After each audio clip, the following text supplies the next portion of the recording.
No, she's not. She's not. I She have has the a same baby. coronavirus. She has a baby. So we can skip it. Yeah, and skip.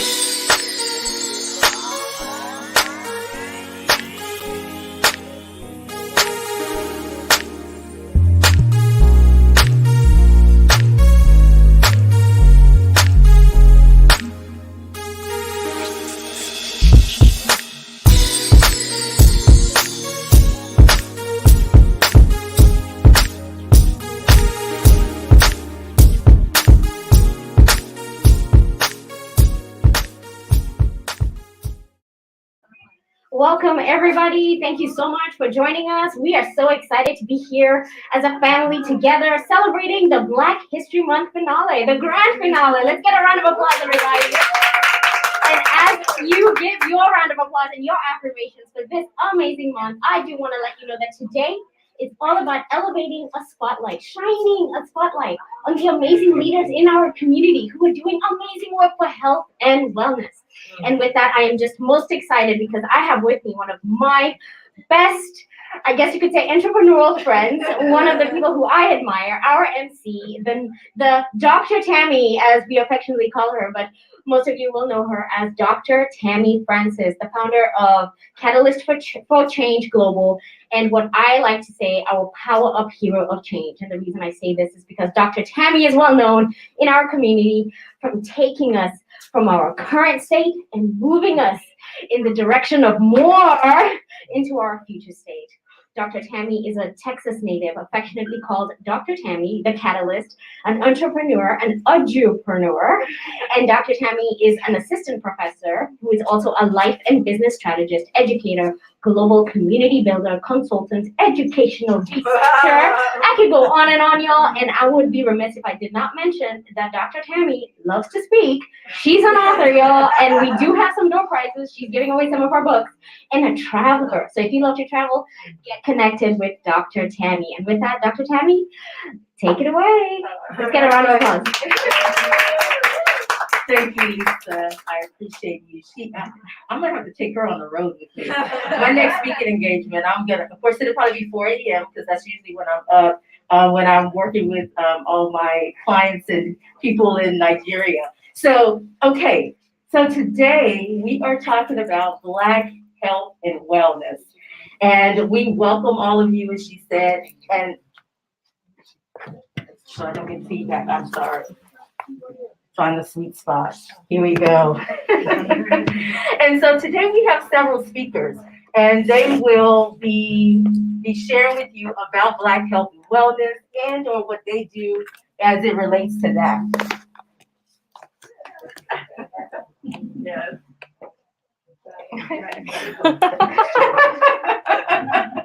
All right, I feel like I have my music in the background. So right now what we'll do is we'll have our first speaker, and we'll have, now I'm gonna try to say this correctly. Good luck. Inim Inwosa. She is a nurse practitioner with Coastal Bend Medical Center. Thank you. Come on out. Wow, thank you. What an amazing opportunity to be here and fellowshipping with everybody. My name is Inemeset Mbang Nwosu, so good luck with that.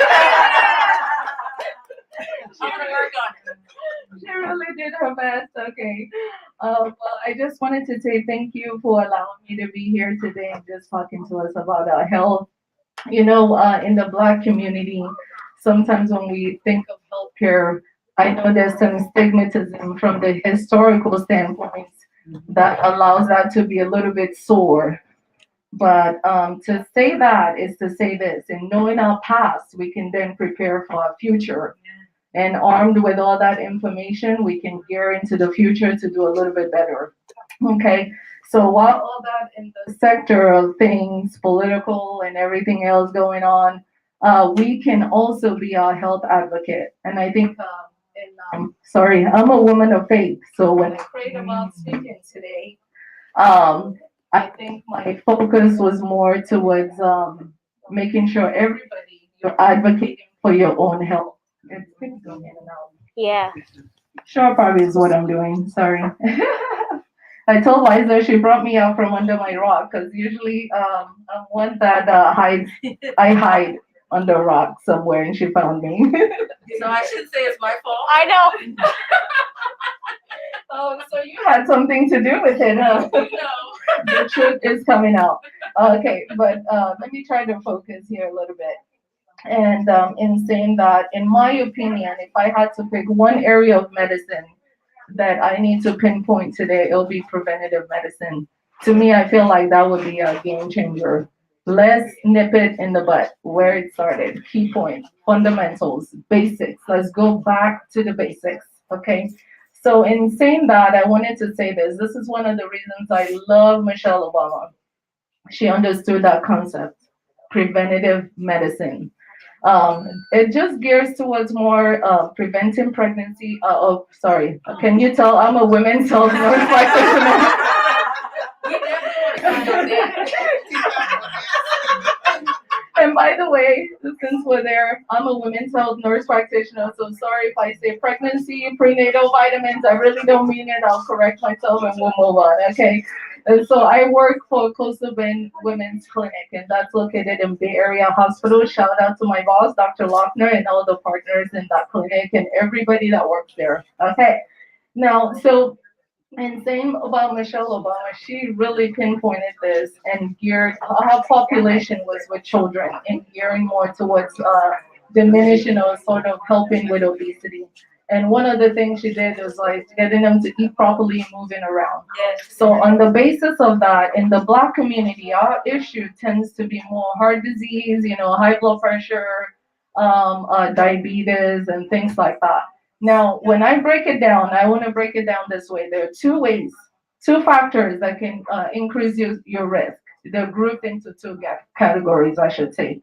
Modifiable risk factors and non-modifiable risk factors. For non-modifiable risk factors, there's not much you can do there. That's like your age. That's like your ethnic background, your family history, your gender. There's not, well, gender, okay, maybe we can, tweak that a little bit. In today's world, I apologize, I'm a jokester. But our focus when it comes to preventative medicine should be more towards the modifiable risk factors. And modifiable risk factors is one, inactivity. If we change that, we can definitely prevent some diseases. Meaning exercising, nutrition is another one. We can definitely modify that. We've seen, if you're not eating properly, you're not of a good weight, then obviously you're more prone to more diseases, diabetes and all this other stuff. So under the modifiable risk factors is not smoking. If you're smoking, that definitely we all know lung cancer and all the stuff that goes with that. Alcohol consumption, we can definitely limit that or none at all. But those are some things that we can do just in general to help us. I'm sure we all know, and our doctors tell us all the time, all the things that we should do. Hygiene should be the top of that list. Brushing your teeth every day, taking a shower, going back to the basics. That's why I'm here. Sorry, I'm not here to give you any medical mumbo jumbo. Let's start from the scratch. Day to day, taking care of ourselves. Also, the other thing I would want to mention here would be just dental cleaning twice a year. It's been linked to heart disease. Dental cleaning, who knew? So we need to pay attention to just the basic things. It may not be anything big, but you may find out it actually contributes to helping with everything else. So Liza, stop me when the time is up because I can go on and on. All right, 1 minute. Okay, so I'll be rounding up here, but just to summarize real quickly a few things. In terms of women's health, we know this, that we should be doing cell breast exam once every month, mammogram starting at age 40. Now, unless you have a family history, and there's certain other risk factors that would make us do it a lot sooner. So in knowing your family history, that would definitely help us, okay? Pap smears start at age 21, regardless of when you were sexually active. We have moms that come in and they want pap smears done on a 17-year-old because they're sexually active. The answer should be no if we're following our new guidelines, okay? Obviously, vaccinations are very important now. So, I know some people that for some reason may not be able to do vaccinations, but that's part of preventative medicine. going to the doctor regularly, checking your blood pressure, screening for diabetes, cholesterol. Those should be yearly. And usually your doctor will tell you, okay, this is when you need to do this again. Colonoscopy starting at age 45. If you have a family history, then you need to do it a lot sooner. Let's see, other things I can say would be as far as eye exam, we talked about that as well, dental cleaning. Um, I also want to mention STD prevention in this scenarios. So pregnancy prevention, all of that should be it is part of preventative medicine. So I just wanted to highlight that. Depression as well, especially in the pandemic, we've seen a lot, especially teenagers and pretty much in any age population, you're gonna see that now. Just screening for that and suicidal, all this stuff.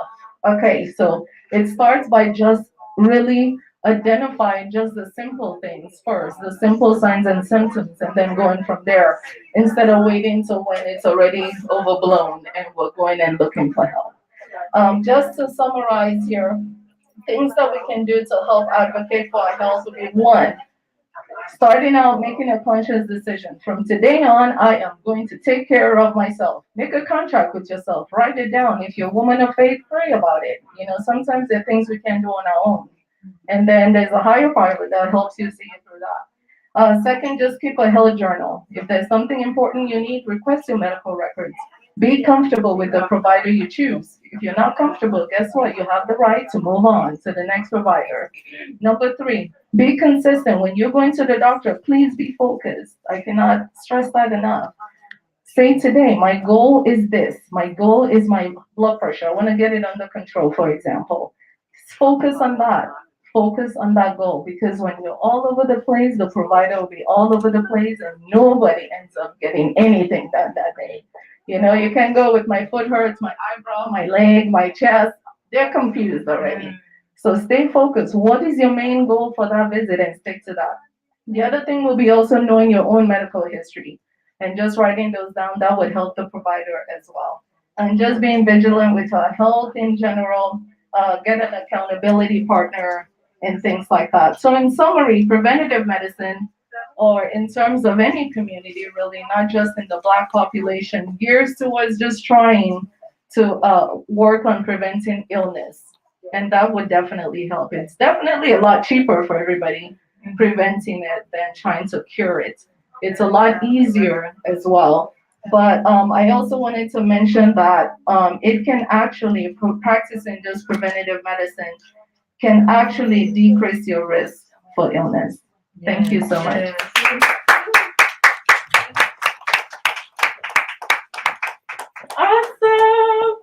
Awesome. That was amazing. Preventative healthcare. I love that. That's a great way to start. That is a great way to think about how you're going to navigate this year is about preventative healthcare. And I'm so glad that she's into preventing pregnancy. So I'm glad she said that at first. So when I see her, she'll know that that's what we're doing all the time. Getting hormones under control.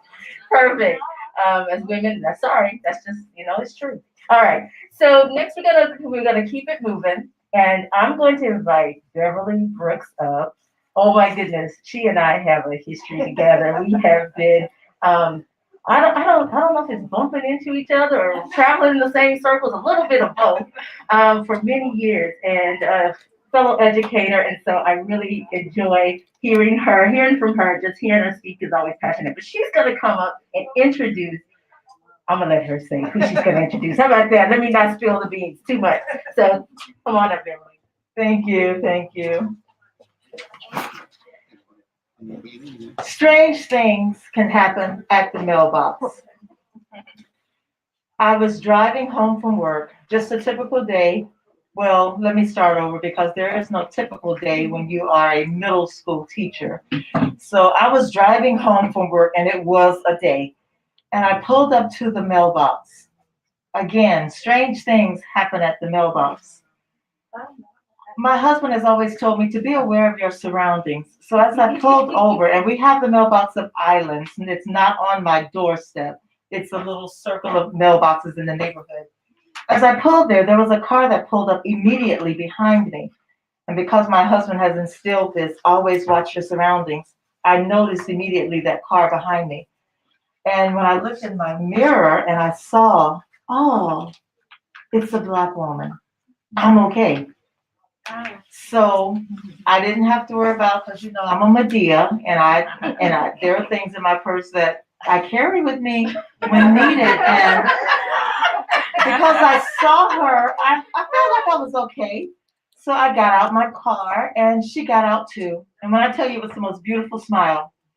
But I had never seen this lady before. But it did get my attention because I would notice someone in my neighborhood that looked like me. And I hadn't seen her. So I went to the mailbox and she walked up to me. And I turned around again and I looked at her because she's coming up so fast. So, I got to be on my defense. It is 2022 and things happen. And she says, "Hi, how are you?" I said, "I'm fine." Because you kind of join. That's why it's so important to smile at people. It's so contagious. I became that happy person that she was by the way she greeted me. I said, "Hi, how are you?" "I'm fine." "My name's Charlotte." "Yours?" And I said, "I'm Beverly Brooks." She said, "I think I'm your new neighbor. I just moved right over here in this house." I said, "Wow, welcome to the neighborhood." And then she started telling me, beautiful smile. Then she starts to say, "My husband and my children are going to be joining me soon. Maybe I can bring them over and introduce them to you all as well." I said, "Fine, fine. It was cold. I wanted to get out of the cold." So I went on and left, and that was the end. I'm thinking of our conversation because, in general, people just say, "I'll talk to you later." It's just a figure of speech. Well, the next day, a knock came to my door. I opened the door, and again, it was this beautiful smile. "Hi." I said, "Hello." And she said, "I got my kids and my husband. We came in over and we wanted to meet you all." And we let her in. And before she puts me on the time card, because I can't talk, I'm not speaking, I'm introducing. Beverly, you're introducing. So I let them in, and the whole family came in. Well, all of them came in. And we just started laughing and talking, laughing and talking. I had the best time. And then her husband thought they had stayed long enough with the children, and he excused themselves with the son and daughter. And she stayed. And we laughed and talked for a while. And I finally said, "What do you do?" Because you recognize intelligence when you see it. And I'm looking at this person that introduced herself as Charlotte. "Charlotte, what do you do?" Like I tell you all, strange things happen at the mailbox.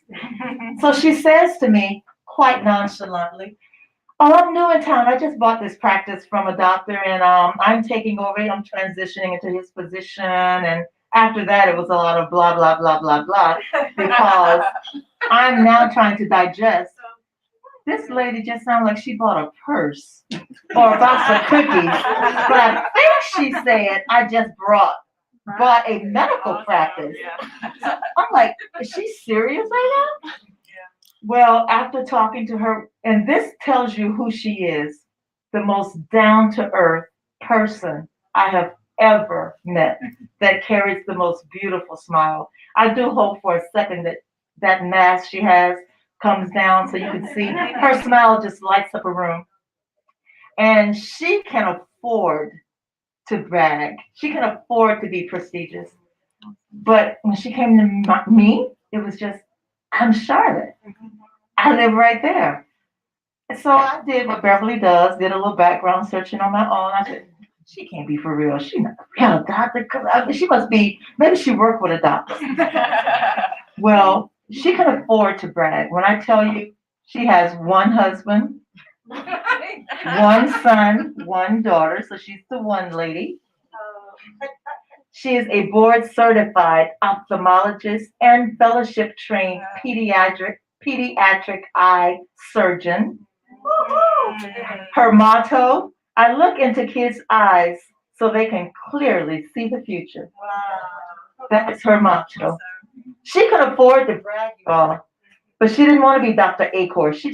"I'm Charlotte." Good things can happen at the mailbox. She has her biology degree from Yale University. Not only is it hard to get into Yale, it's even harder to get out of Yale successfully. She has a medical degree from West Virginia University. Her residency was in Buffalo, New York. Her pediatric eye training was in Atlanta, Georgia. Do y'all see where I'm going with this? A traveler all over. She's blessed states. Her research year in ocular pathology was Emory University. She performs pediatric and adult eye muscle surgery, tear duct surgery, ptosis surgery, chalazion removal, eyelid mass removal, amblyopia management. I don't even know what this stuff is. Glaucoma screening. She is somebody.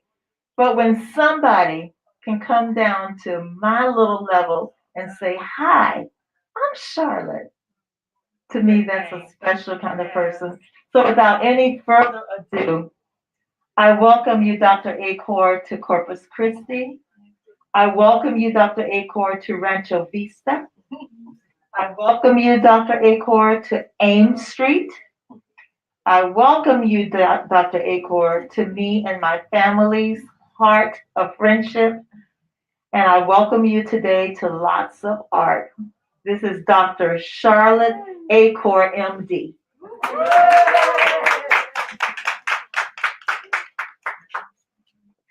Wow, that was a wonderful introduction. And I thank you for that wonderful introduction. How did I end up here? I've been in Texas for over 10 years, and I do have a wonderful one husband. And I just woke up one day and said, I don't want to be in this position. I want to be able to affect my future, affect how I practice medicine, affect and empower my patients in the way that I want to do it. And I can start from scratch. So I did get a bank loan, purchase a practice, and I am just introducing myself to my colleagues, introducing myself to my community, letting people know that I'm passionate about taking care of eyes. So you get to see me in the day. She got to see. If you accidentally poke your eye out at night, you can visit me at all of 3 Corpus Christi hospital systems. I'm on call for all of them. But she asked me to speak a little bit about eyes. Prevention is important, but screening is important, but also knowing the correct place to go when you have a problem, right? That's important. So my focus is on pediatric ophthalmology. So young children, they should be screened when they're at the pediatrician's office. So your pediatrician should be screening your child from when they're born. If you have any concerns about how well your child sees, you need to let your pediatrician know, because there's certain disease processes that if they're not detected and treated by age 9, they can't be fixed. So I tell everybody who walks in my office, I may be the only pediatric ophthalmologist you meet, but there's about 6 retinal surgeons. So when you get older, there's tons of things that can go wrong with your eyes. But if you haven't protected your child's eyes when they're a child, they may be living their future with just one eye. So that's very important, making sure that they do have that examination at their pediatrician's office. They're being screened by the time they go to school. If there's any doubt, any confusion, if their eye is droopy, if their eye is turning in or out, that you are your child's advocate to make sure that things are being taken care of. And like I said, I'm on call for all of Corpus Christi. So you've got to protect your eyes. You have to make sure your glasses are made out of the proper material. So on Tuesday night, I operated on someone, glasses broke. And the glass shattered, broke his eye, and I ended up sewing it up. So, having the right tools to protect your eye is very important. Make sure you're using eye protection when you are doing any lawn work or any hammering. That is so important. And if you know somebody with one eye, because sometimes it happens, we can't always save both eyes, they're always wearing their glasses. So I always tell the parents, don't let somebody sell your child some contact lenses, right? Because we all want to look cute in contact lenses. I had my LASIK surgery, but glasses do serve as area of protection. And the number one cause of vision loss in childhood is amblyopia, where an eye may be misaligned or somehow it doesn't see as well. And the number what's two cause of vision loss in childhood is trauma, and then the number one cause of vision loss in young adults is trauma. So I'm a busy woman, and we're talking about prevention. Some things we can't prevent. We just have to be screened for. So don't avoid your doctor and make sure you're seeing the right physician.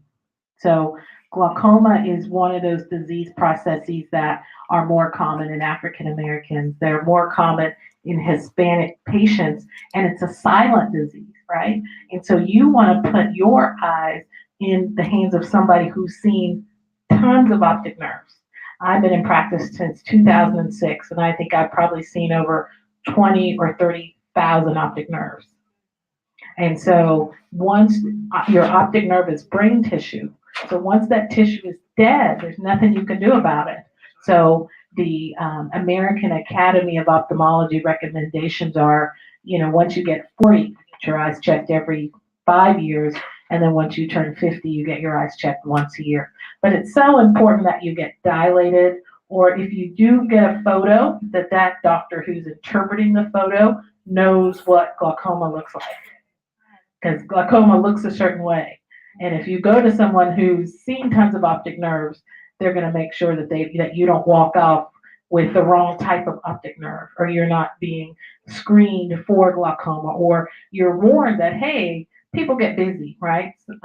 I've been here 2 months, and people have come back in three years when it's convenient. But if you have a sign or a symptom that says you really need to make your eye health a priority, you do need to come back in once a year. So establishing that relationship with somebody that you trust, because it really is about trust. One of the challenging things about being a physician is the cost of being a physician is more, right? The cost of supplies is going up. The cost of labor is going up. There's only so many hours in a day. Even the cost of training to become a physician is longer, so not everybody has access to a physician. But I challenge you, it's your life, it's your eyes, it's your health. Make sure that you are choosing the correct physician or person to advocate for your eyes and your health. So. I have to say, as a pediatric nurse practitioner, I am so glad that you're here, because Dr. Bishop, who has been serving the pediatric population in South Texas, to know that care is going to continue with you. Yes. I'm so glad you're here. Thank you so much. Thank you. I'm excited to be here. I'm a people person. I am just truly blessed to pursue my passion every day, to interact with people, children, adults, babies, and I just thank you for welcoming me into your community. That pediatric care is going to continue. So thank you. Thank you for being here, Margie. I have a question. What? No questions, no. So, for adults, what are the signs of glaucoma? There's no. There are no signs. There's no sign. No, it has to be found. There's no sign. So I had the opportunity to go to. I had the opportunity to go to Cameroon, West Africa for a mission trip when I graduated from fellowship over 10 years ago. And the people who showed up at the clinic who couldn't see, they either had cataracts, which is easily removed with surgery, or they had glaucoma, and that's your brain tissue that's dead. So there's nothing you can ever do to see. So we're blessed as Americans to be able to go and have screening.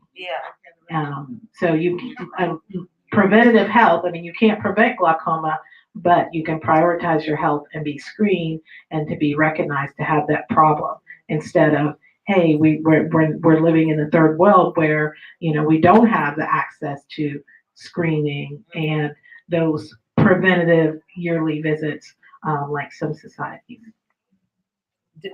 Do you also have adult patients as well as pediatric? Yes, so I do see adults. Just tell them that you're my cousin. And, Okay. and then I'll make the appointment. So, Okay. Okay, cuz. yeah, my primary passion is pediatric ophthalmology. I do see adults, Okay. but I'm not growing that part of my business. Okay. So, because you're my cousin, you Yes. can be in that part of the Thank you. business growth, but I'm not putting myself on a billboard saying all adults come. Right. Okay? It's okay, but I have a question for you, my son.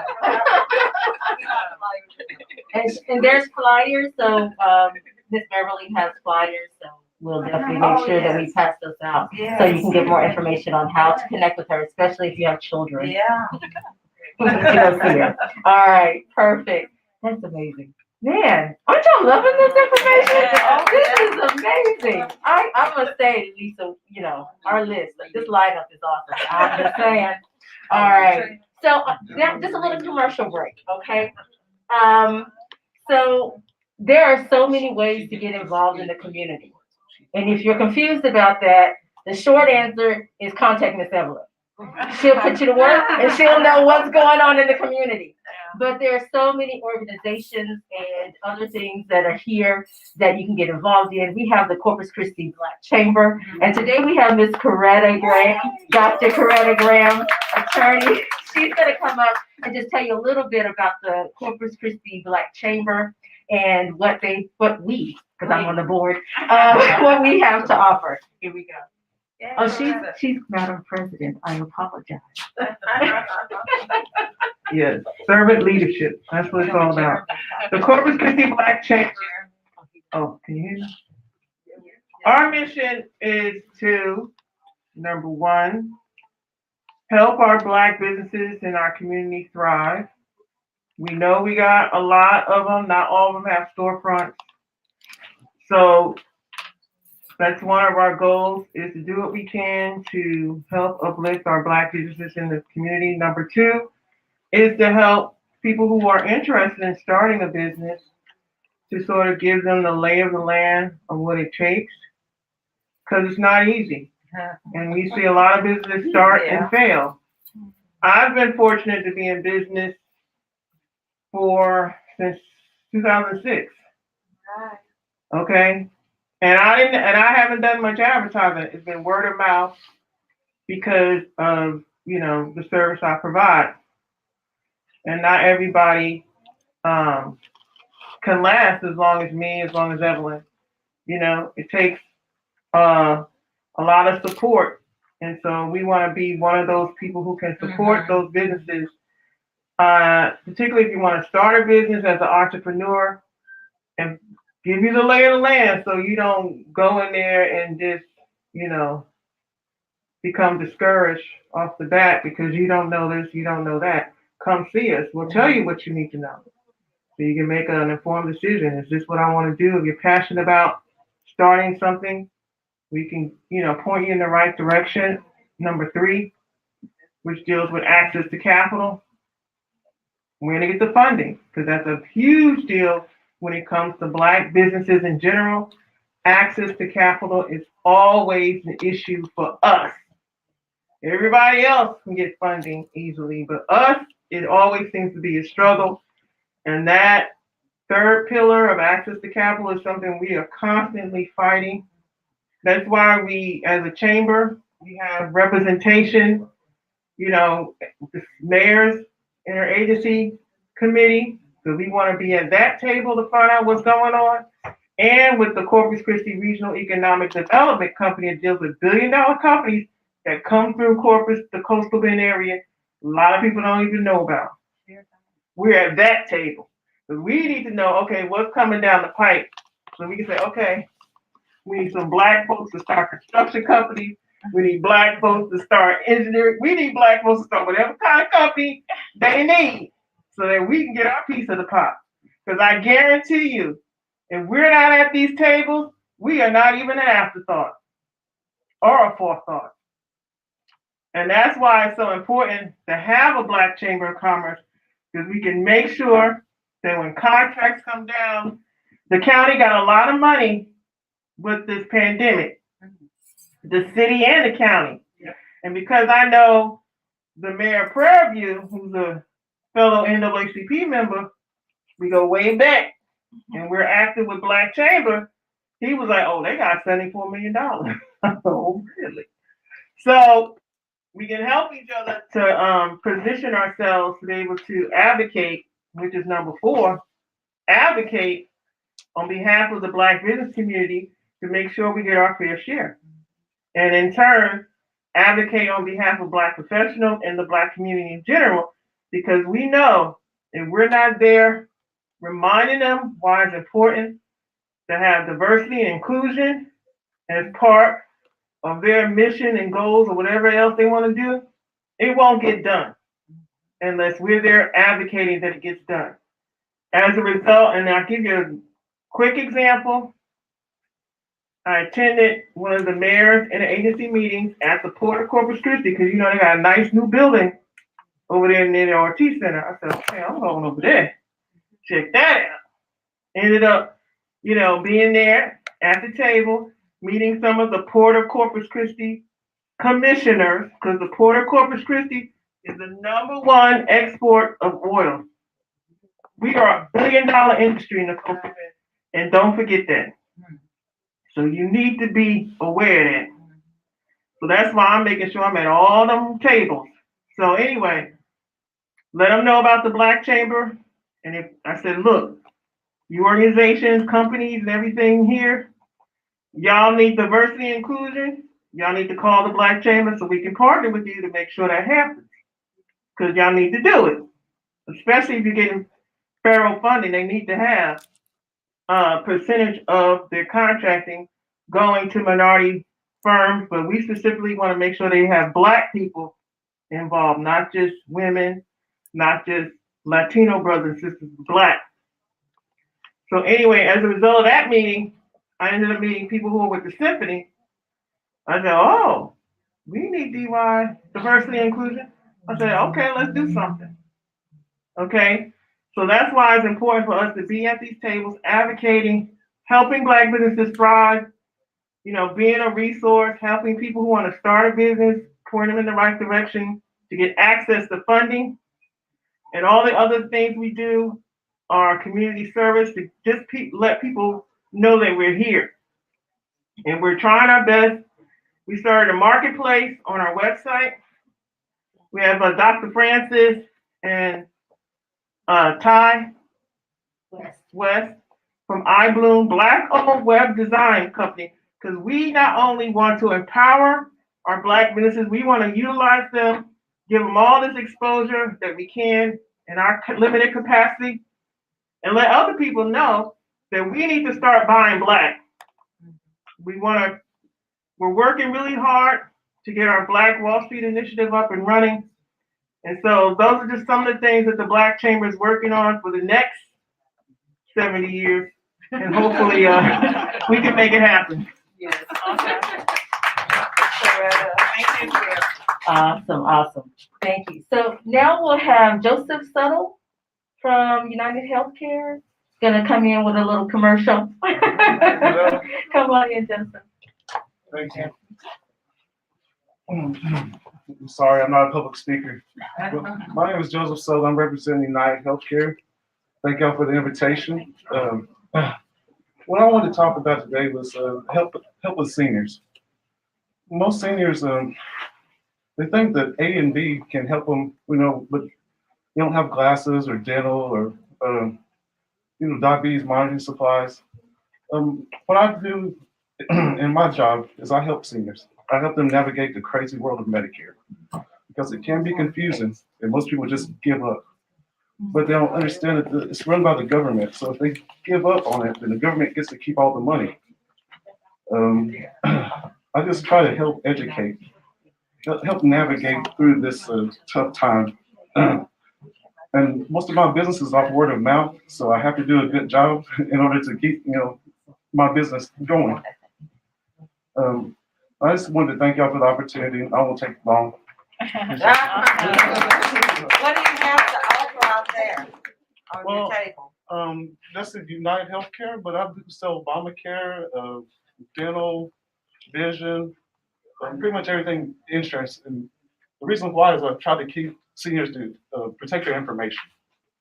What do you mean by that?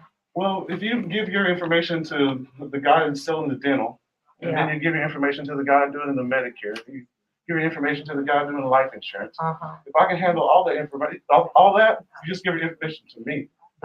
So therefore, I secure your information. You get a million calls and people don't sell your information. Right, yeah. So find an agent, get an agent. It's very important.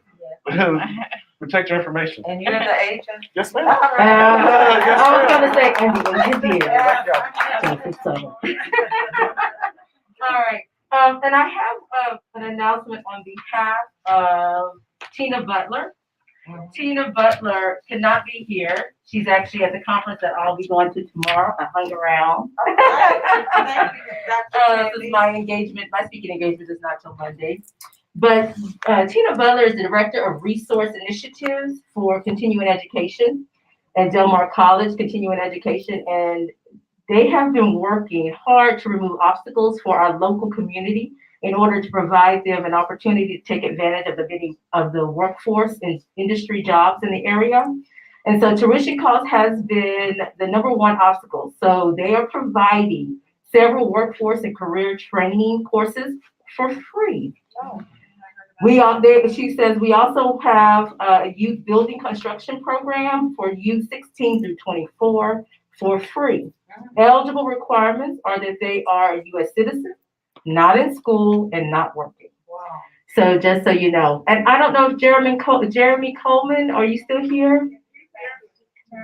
Jeremy Coleman is the president of the NAACP, so I'm going to have him come up and just say hello, wave. That's it. You don't have to give anything long. Just say hello, wave. So we're just highlighting some of the community organizations and community involvement as we take this intermission before we have a song.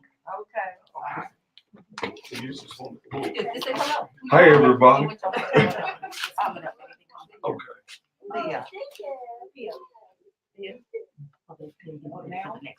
Okay. Well, y'all already know. Are we on camera? Yeah, you on live. Oh, okay. Hey, everybody. Y'all already know. Thank you all for, let me just say, last night, those y'all that attended that Diamond Ball, y'all look wonderful. It was good to see you all as we honored H. Boyd Hall. And Miss Evelyn, thank you for coming to your team and supporting. Oh, yeah, it was great. Y'all look good. It was great. So I've been saying this for the last 3 days, I believe. One, if you're not a member in here, you need to sign up today. Okay. Get your phones out, get online at naacp.org and become a member so you can start getting information. And also just know that we have a lot of good programming and information coming up. If those y'all that got the souvenir book from the January dinner, look in that book. If you don't have one, we have the extras to know what events we haven't planned through the rest of the year. It's really important that we have about $15,000 in scholarship money. So it's going to start rolling out, and we need to get our Black students who are seniors or already in college. They need to join the NAACP, want to become members. We're already going to pay and sponsor about 40 of them. We're going to pay for their memberships. But if you know individuals, they need to start applying now. Okay, and get joined in. So that's pretty much it. That's amazing. Perfect. Okay. We love to hear free money for our children. Yes. So thank you so much. I know you didn't know, so when I found out you were here, thank you so much. So now what we're gonna do is have a song. Miss Thea, she needs a second, so we'll just keep going. So we'll keep going. So I'm gonna ask Katrina Barnes.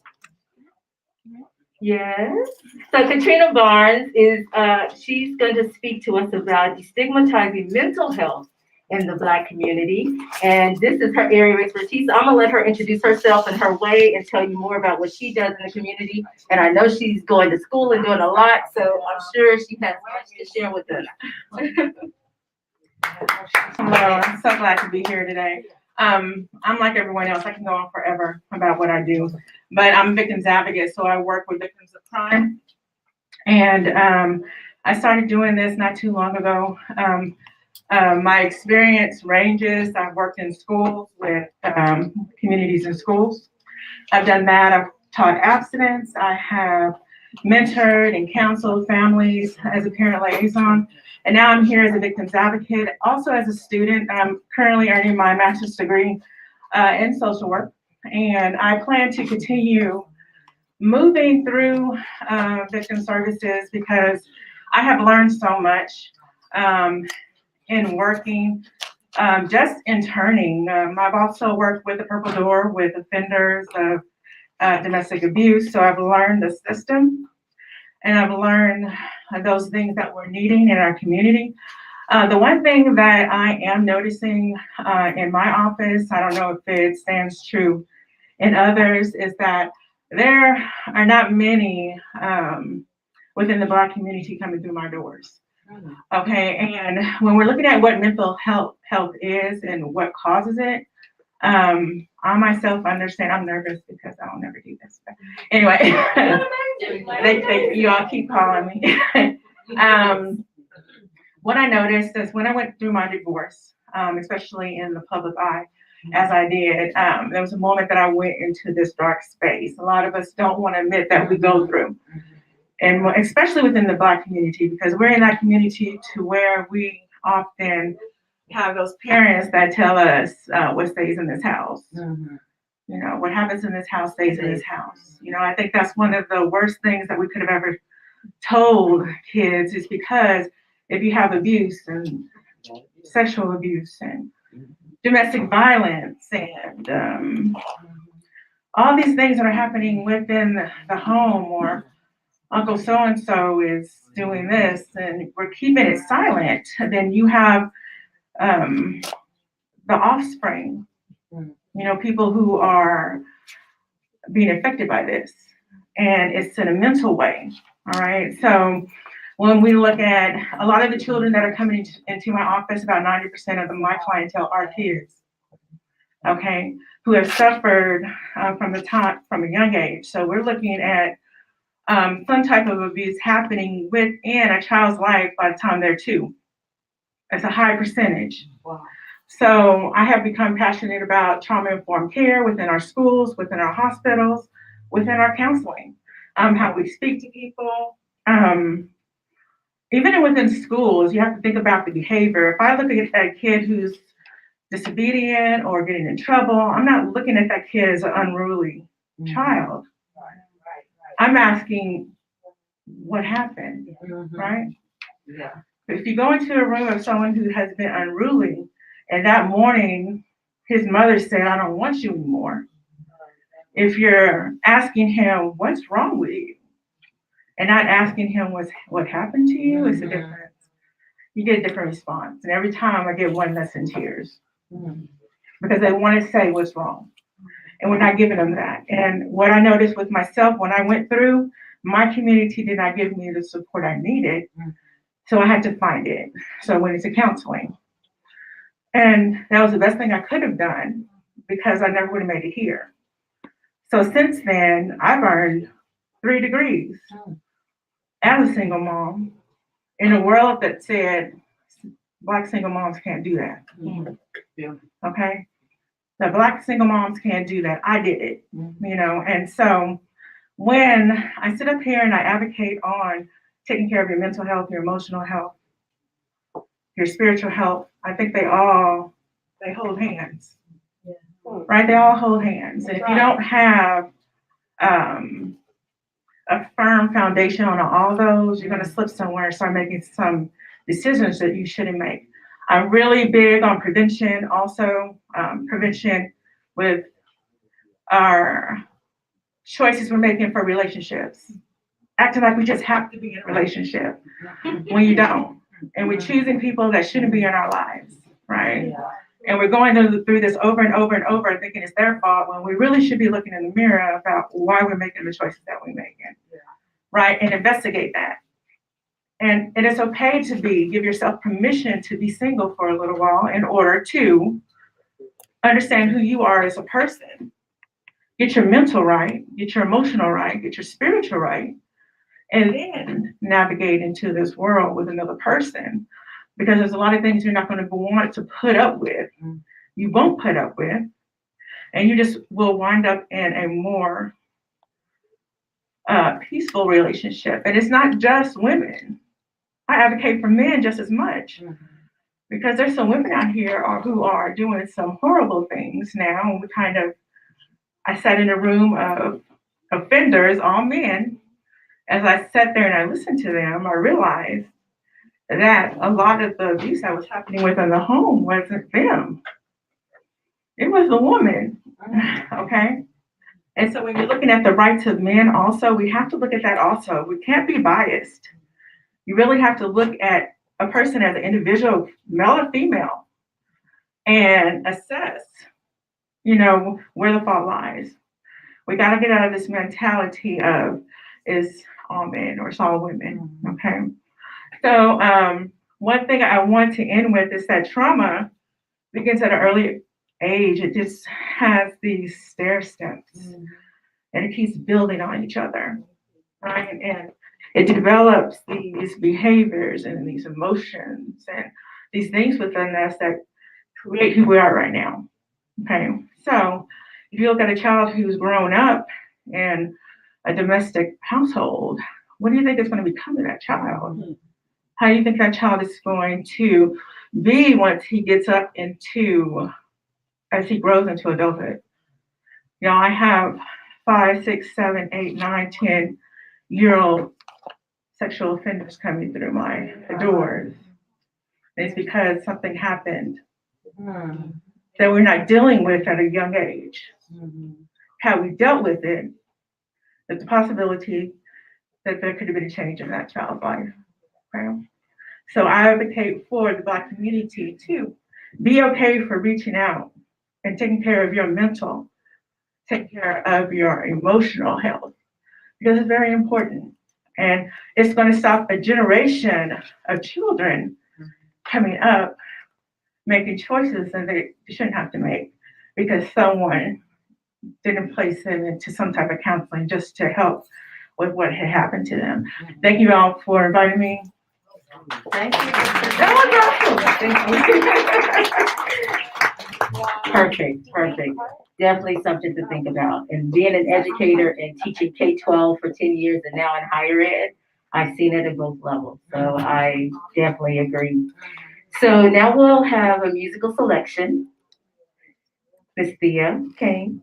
Thank you, twin. Yeah, that's my twinkies. You gotta get a photo. My camera's over there. Nothing too styling which to wear, but still very similar. Absolutely. And where did you get those beautiful outfits from? Lots of art. You want the mic? Yes. Throw my back like that. Sure. Let's see. Well, hello, everyone. Hi. It is a pleasure to be here today at the new gathering place that we have for our community. Lots of arts, and I just want to just share a little bit about myself. Hey, friend. I am a executive member of the NAACP, part of TAFE, different organizations here in the city, and I am an educator as well. I teach at Carroll High School. And I am oh yes, my alma mater.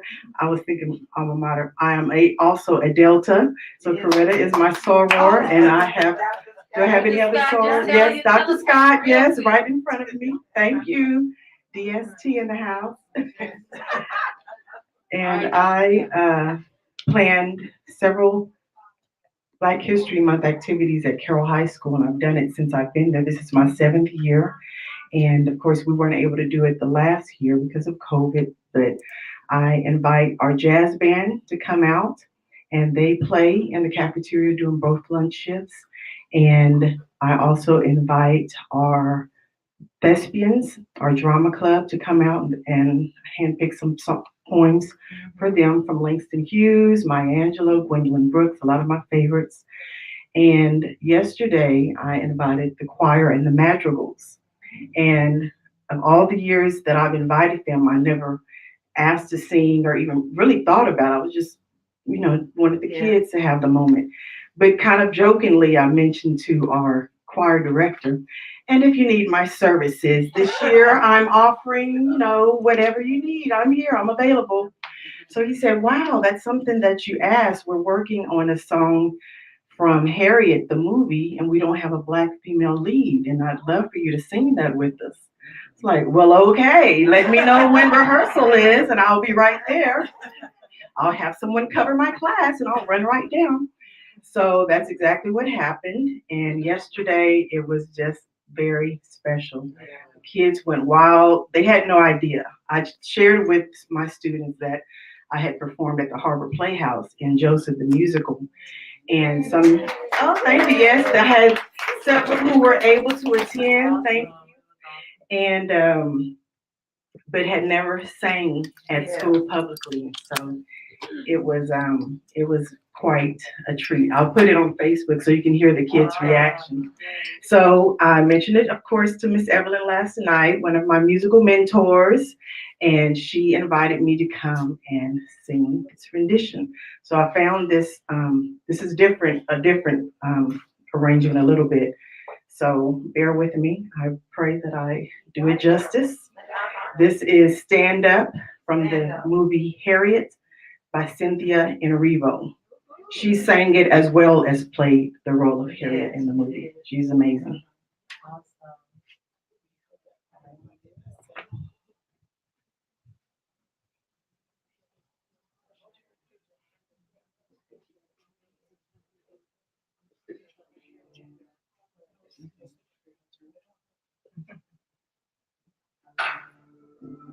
I love the speaker.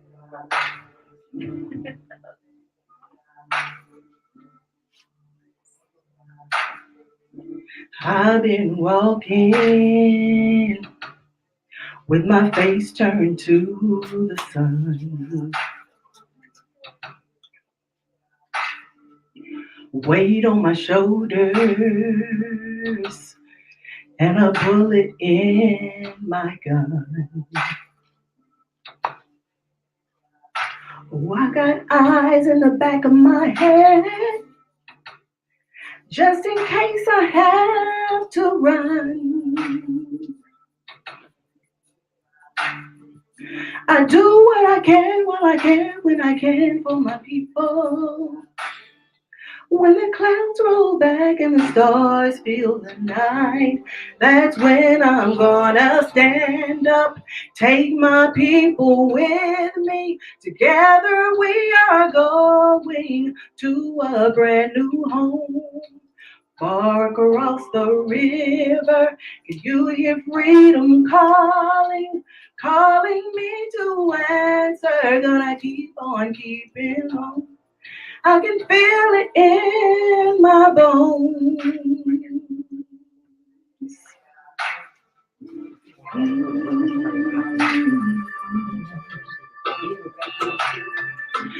Early in the morning, before the sun begins to shine, we're gonna start moving toward that separating line. I'm wading through muddy waters. You know I got a made up mind. And I don't mind if I lose any blood on my way to salvation. Because I fight with the strength, because I got until I die. So I'm gonna stand up, take my people with me. Together we are going to a brand new home. Far across the river, can you hear freedom calling, calling me to answer? Gonna keep on keeping on. And I know what's around the bend might be hard to face, 'cause I'm alone. And I just might fail, but Lord knows I tried. Sure as stars fill up the sky. stand up, take my people with me. Together we are going to a brand new home. Far across the river, can you hear freedom calling? Calling me to answer, gonna keep on keeping on. I'm gonna stand up, take my people with me. Together we are going to a brand new home. Far across the river, can you hear freedom calling? Calling me to answer, gonna keep on keeping on. I'm gonna stand up, take my people with me. Together we are going to a brand new home. Far across the river, can you hear freedom calling? Calling me to answer, gonna keep on keeping on. I can feel it in my bones. I go to prepare a place for you. I go to prepare a place for you. I go to prepare a place for you.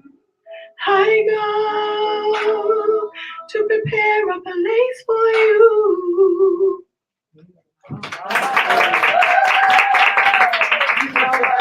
That was beautiful. Yeah. And it told the story of Harriet Tubman and her purpose, her fulfilling her purpose in life to lead the people. Somebody got to lead, they gotta get a birth, a black GMC. A black GMC, what is blocking? It's blocking him, yeah. What, where is it, right there? I don't Cause know. you know, I have a red GMC and I am blocking. Oh. Is it mine? That is something that you said that about it telling her story. Yes. Because I watched Harriet with my husband. He hadn't seen it, so we watched it the other night. And it's most people just know about her being the Black Moses and leading her people out of slavery. But it's also what she did with the army, with the Negro soldiers. And so when she led them out on her own, she led about 700. Excuse me. That's a false fact that was in a biography. That's what I learned, because we had always heard that it was hundreds that she let out, but it was a biographer that she worked with who put that, I don't know if it said it was a lie, but it was just definitely exaggeration. But on her own, she did release 70, but with the army, it was 700. Wow. And then as she got older and she freed her parents in where she relocated, she created a home for the elderly to take care of her parents. But then she herself spent her last days in that same home. And the last words of this song are her final words. I go to prepare a place for you.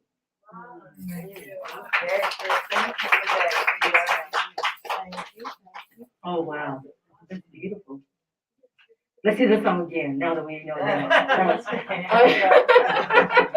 See, Miss Evelyn's ready. See, she's a musician at heart. Did you get a ticket for the drawing? Make sure everyone got a door prize ticket. Lisa, do you want to do those now or later? All right, so we'll do a few now, and then we have some more. We're giving away the 2 books. So, a book and a mug or tumbler. Is it a mug? Yeah, whatever. It's a mug? Okay. Yeah. It has the top like the tumbler. I didn't touch it, so I didn't know. Okay. So it is a mug. So yay. So the book is mine. Yeah. So it seems kind of odd that I'm over here giving it away from over here, but it's called Reap More 76 Seeds for this season. It's a book of quotes, kind of a daily reader. So we talked about mind, mental health. It is a great way for you to reset your mental health each day or night whenever you decide to read it. And so that's what that is. And then the mug is a nice mug. Do we have to give that away? I don't want it. I love large mugs. And then it has a top. So when you're on the go, yay. Yeah. And y'all, it says Black Excellent. That's what we got in this house today, so. Yes. And I think it's literally a house. Right, all right, here we go. So I'm not gonna pull. So I need someone to come pull.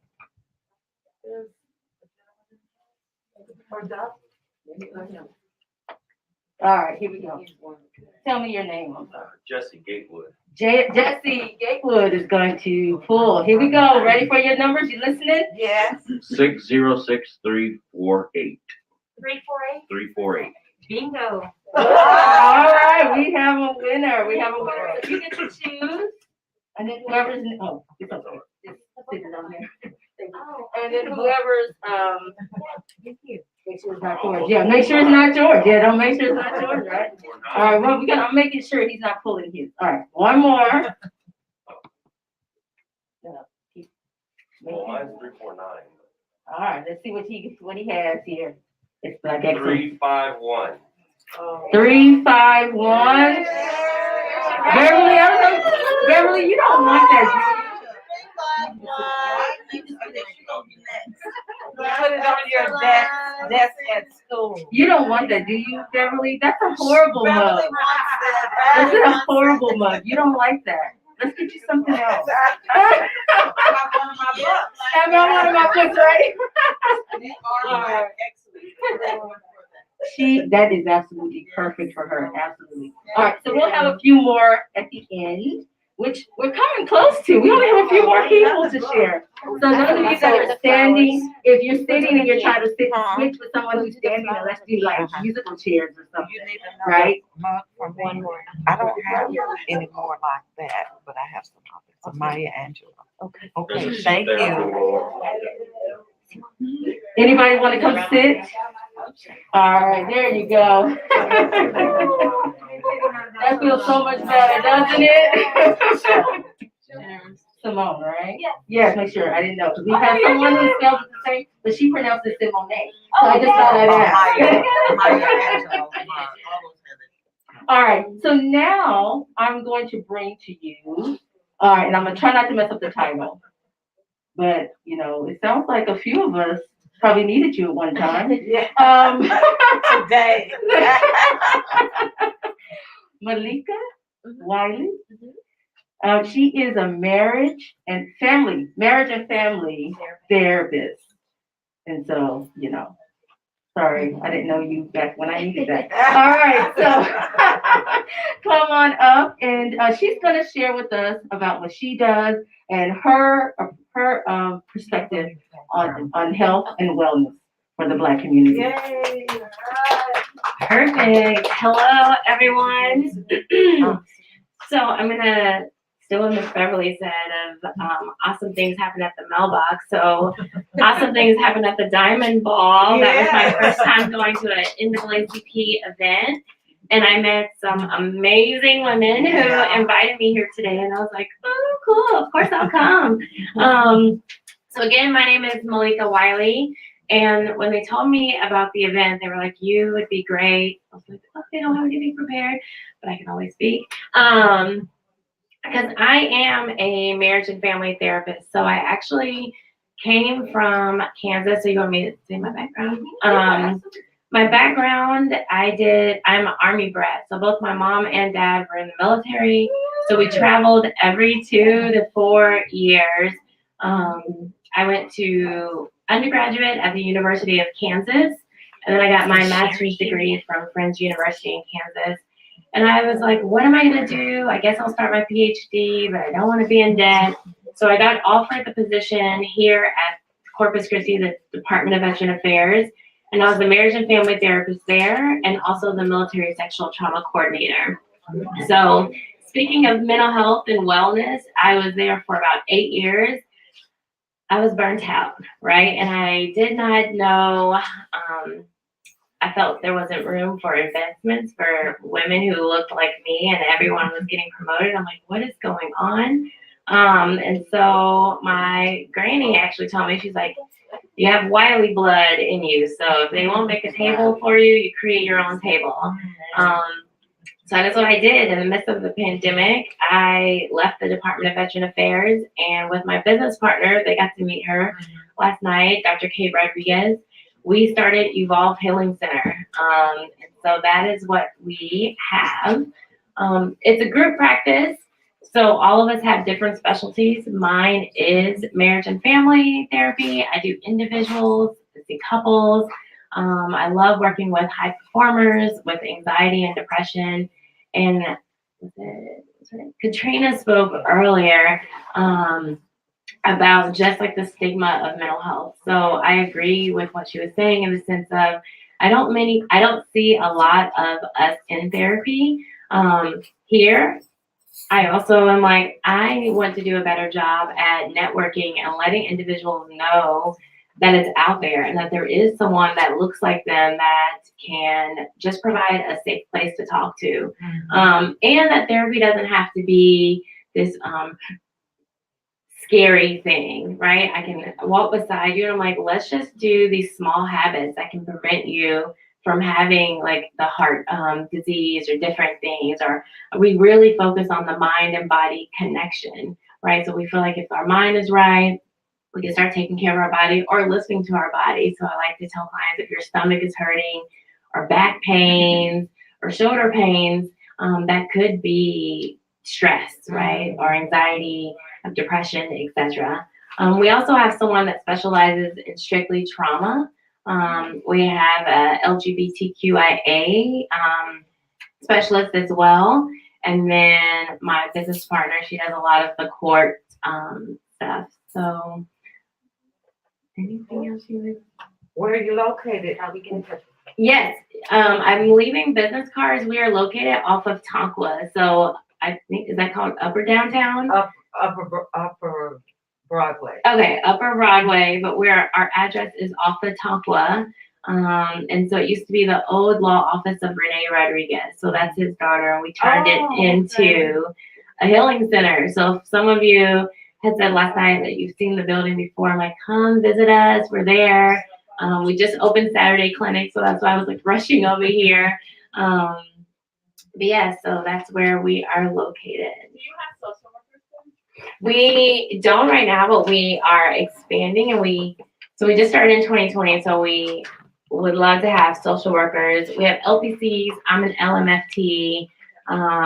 We do have friends who are social workers, so if things come up, we're definitely like calling them, but none on staff at this time.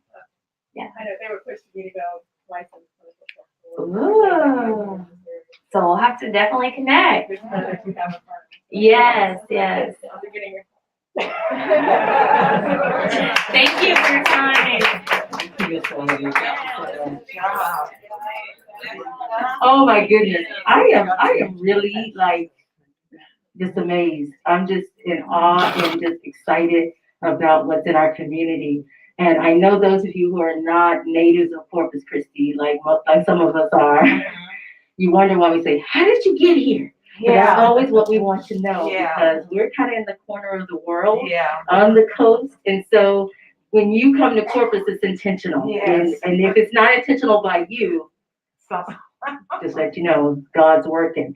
So we're going to keep it moving. We have one more speaker, and then we have some more door prizes. So those of you that are hanging out and you're thinking, oh, but I want to leave, you're going to wait, because we also have some special presentations for our speakers. So speakers, if you can stay, please stay for the next few minutes. If you have to leave, please connect with Lisa before you leave. Mr. Jesse Gatewood, who pulled the door prizes. So those of you that got the door prizes, yep, this is your guy.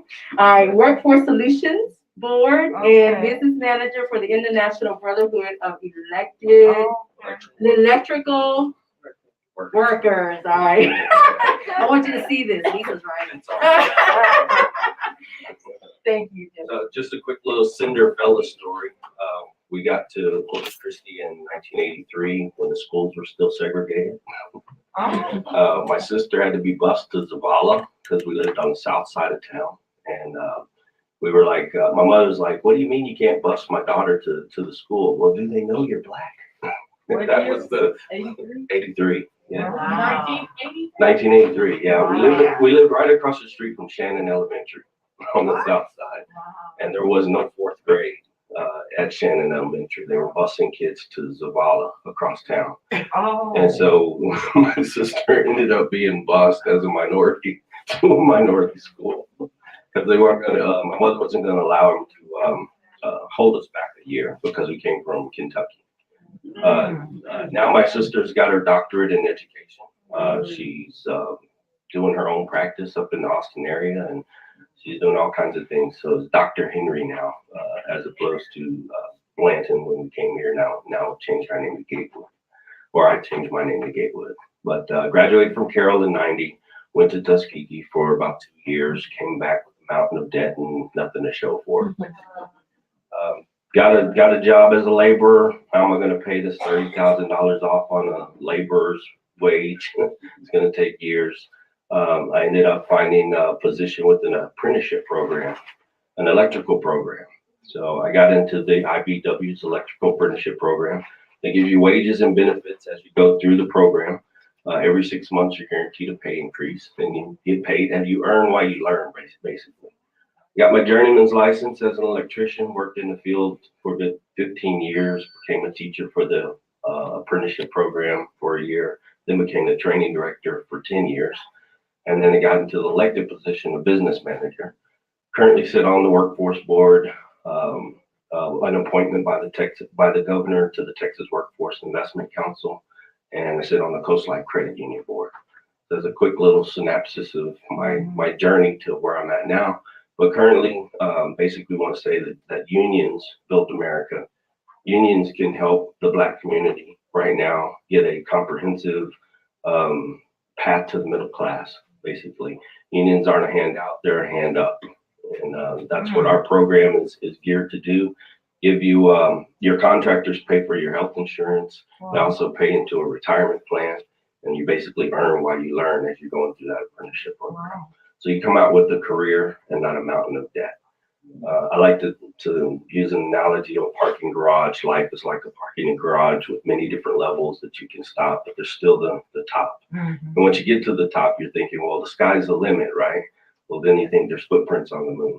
So that means it's to infinity and beyond. You can take this career anywhere you want to take it in the United States and Canada with this organization. So we're located 2301 Saratoga. If any of it doesn't matter if you're a man, woman, still trying to decide if you want to get into the electrical trade, we're here to give you a hand up into the middle class. So I appreciate your time and thank you.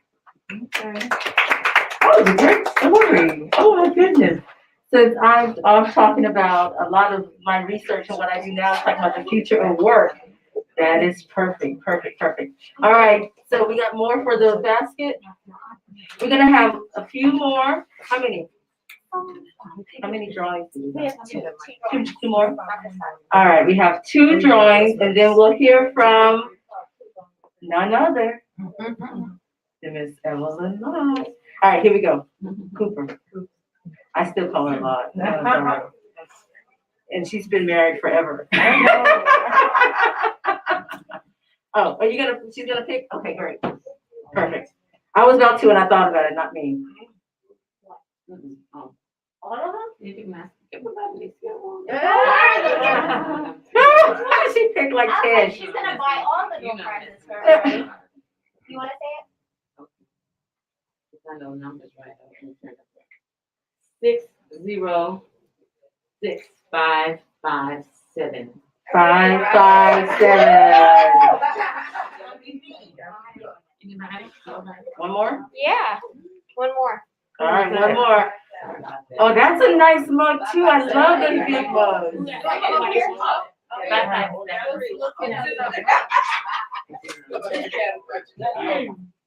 Nothing will work unless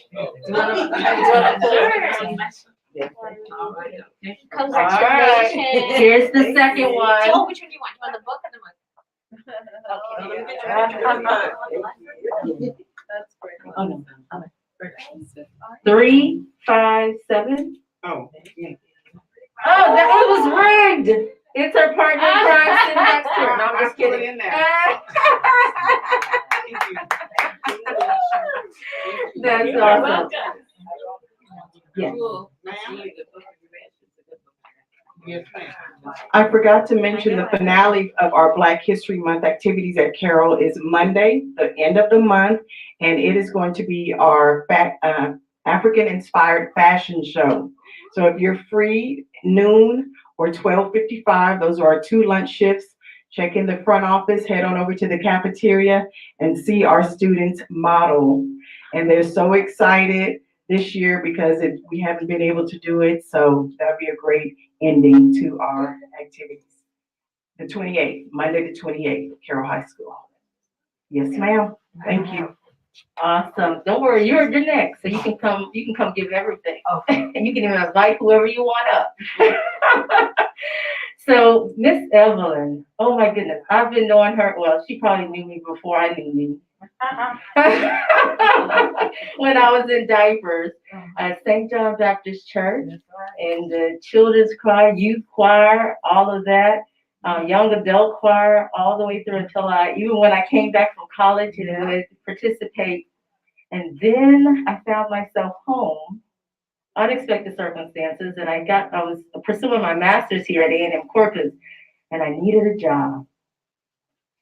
That was when I started working for Lots of Art, when it was in Sunrise Mall, when that mall was really thriving. Yeah. And after the movie and all that was filmed there, Billie Jean. But it was during that time. And so Miss Evelyn is definitely a special person to me. I'm not gonna cry, but I want her to know that I love you and I appreciate you for always making space for me and carving out a space so that I can thrive and share my Black excellence with the world. And so now I'm global through her encouragement. And so I really appreciate you. So I want her to come up and give some closing remarks and then share whatever you like to share. Okay. I love you. Love you too, Tammy. Well, I live for this. You know, every year, the last 2 years have been different, but prior to the last 2 years, every year, every Saturday in February was a Black History Month event at Lots of Art. Starting in Sunrise Mall, when we would do Kwanzaa in Center Court, we'd have choirs out there, dancers, and I was so blessed to be in that mall because the management there, when I first went there, was open to whatever I suggested, which was very unusual to have the Mississippi Mass Choir in Center Court singing about Jesus. Mm-hmm. And so I've been blessed. This business has been a blessing to this community. I know that. When we were in the mall, we were home to a whole group of Black pilots who were training here and didn't know anybody here. They didn't even know each other. They came from all over. I didn't say the year entirely, so they didn't know how many decades. I won't tell them. But anyway, I'm grateful. Even us being here was a blessing. Sometimes God closes doors and so that we can walk into our destiny. And even though this may not be the ideal situation that I would have envisioned, it's working. It's working. We're here. You're here. And so that's a blessing. And we're able to share with the community. Today we have Simone Simpson. Simone Simpson, who's new to our community. We've been known to do this, to introduce to our community people who are new to our community. Simone is the new reporter at KIII. Simone, come and tell a little about yourself. Where's Cordell? Over there so they can see you. Okay, well, all right. Hi everyone, my name is Simone Simpson. I'm new to Corpus Christi. I got here around 2 months ago. I'm originally from Houston, Texas. H-Town girl. Yeah, H-Town girl. I'm so grateful to have the opportunity to be able to come here today at Lots of Art. But you know, I'm really living my dream being a reporter. It's always been a dream of mine to be reporting and telling people's stories. So I'm honored to be here, and I'm glad to be a part of the Corpus Christi community. Thank you for welcoming me. Thank you. We do welcome you.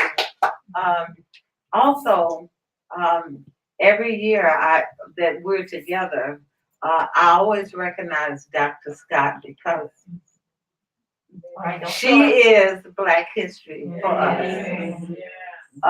She has done so many wonderful things all down to the years. And we're really blessed to have you, Dr. Scott, in our community. Dr. Scott was the first African American president of the Girl Scouts of America. I mean, those of you stand up, Dr. Scott, because it may be some who may not know you. Come on, Sarah. Nobody can tell their story like Dr. Scott. President of Bennett College. At that time, it was a women's college. It still is all women. Women's college in Greensboro, North Carolina. Tell them about some of the other. She's not bragging, but she's personal friends with a lot of people. Maya Angelou, and I'm gonna give you one of the mugs that we have here for her, was on her board when she was at Bennett College. And tell them about some other things. Oh, I don't know if I should tell you all those things all over the world. Give us the short version. Okay. Well, Maya, I'll start with Maya. Maya said, Gloria. I had known Maya a long time. She moved to Winston-Salem, North Carolina, while I was president at Bennett. And I had known her from California. That's where I first met her several years earlier. And there was a man, some of you have seen this book, I Dream a World, 75 portraits. Oh, I should have had Portraits of 75 Black women who changed America.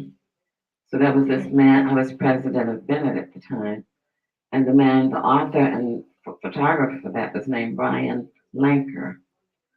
So I got a formal letter at the office like you do when you're president of colleges and every kind of other thing. And it was, the secretary would put the letters in the folder, and at the end of the day, whatever came in, we'd go over it, you know how that goes. So this man, Brian Lanker, had said he was doing this book on African American women, and he would like very much to put me in it and my story. And so therefore he was writing to ask if I would consent, etc. So I said to the young woman, what's information about him? Who is he? What kind of person is he? She said, well, we don't know. I said, well, then do the thing. There's a directory. In case your name is probably in it, even there's several directors in this country that buy everything. So she looked and she said, well, he's from da-da-da-da-da. She said, Caucasian man, and he's photographer and da-da-da-da. I said, oh, not that I'm racist, but no, I really am not, don't want myself in anything, but whoever this is, I'm sure that he's going to do this book, and he's going to sell it and make money off of it for himself, which is what you do when you're going to do something right. I said, but I would not want to have a Caucasian man making all of his money off of me in the picture with other Black women. I knew that many people who were going to be there. So I told the secretary, well, let's send him a formal letter back and tell him thank you very much for inviting me, but no thanks. And that's what I did. So I didn't know that Maya was working with him or whatever. So a few days later, I got this.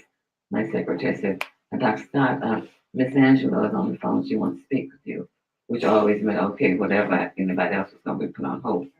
So I said, oh, Maya, how are you? She said, Gloria. In her voice now. I said, yes, Maya, how are you? Gloria? Yes, Maya. She said, Gloria. And I said, yes. She said, Brian Lanker tells me that you have sent him a formal, very nicely written, worded letter saying, no, thank you. And at that moment, this is honestly God's truth, I didn't even remember what she was talking about. I really didn't. I had done this and put it in the file and said, And I was trying to think, I said, secretary.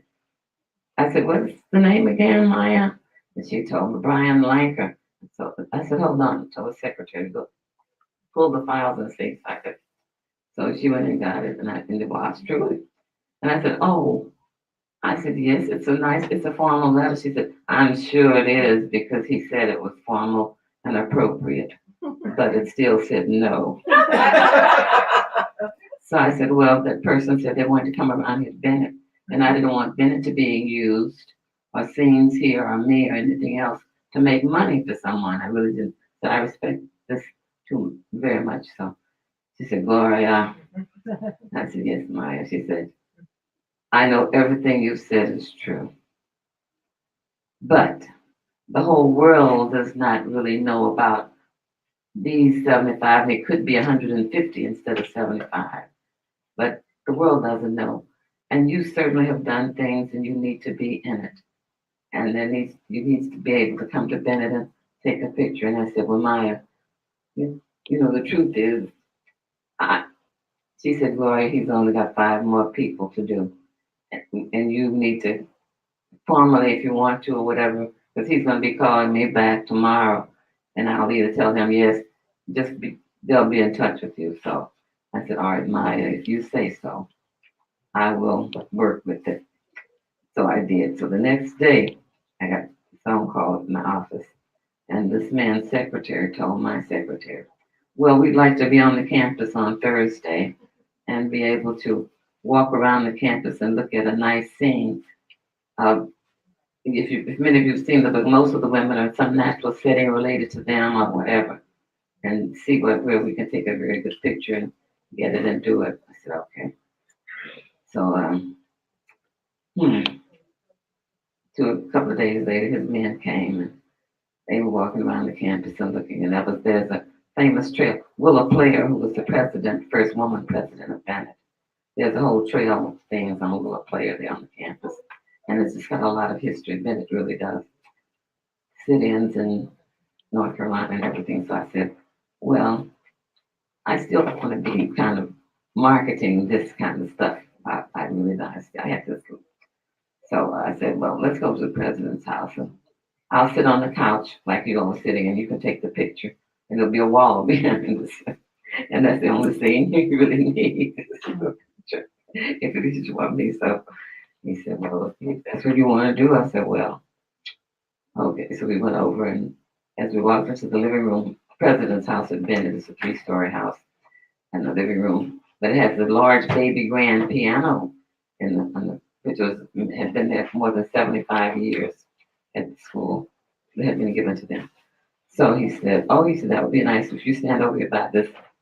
Does this have some meaning? And I told him, yes, And so then I said, okay, I'll stand over by the piano and take a picture. You can take the picture. So he looked over and he said, oh, I see something on the floor over there that would really, see, because you've done a lot of things in Africa, right? And I said, yes. He said, well, isn't that thing over there.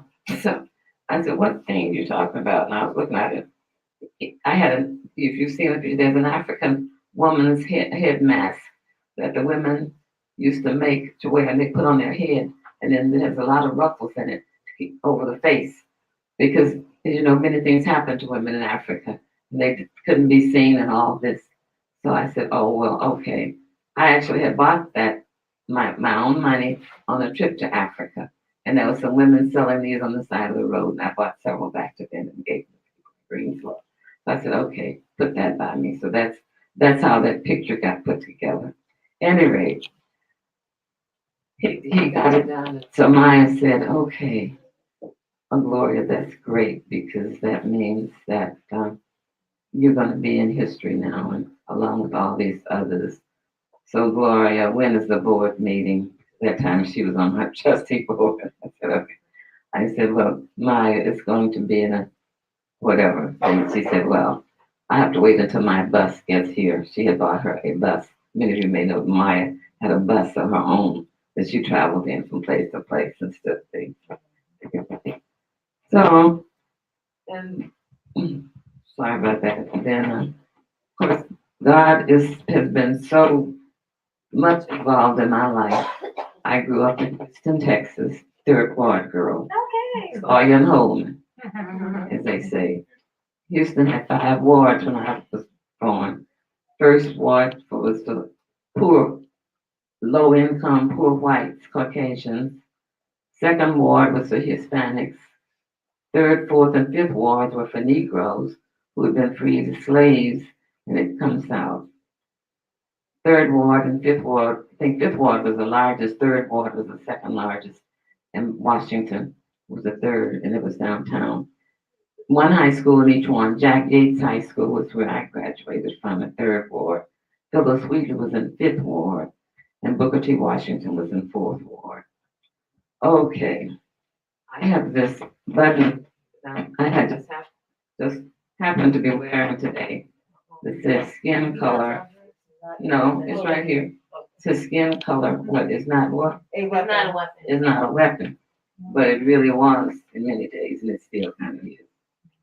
'Cause obviously, I have a dark skin color, right?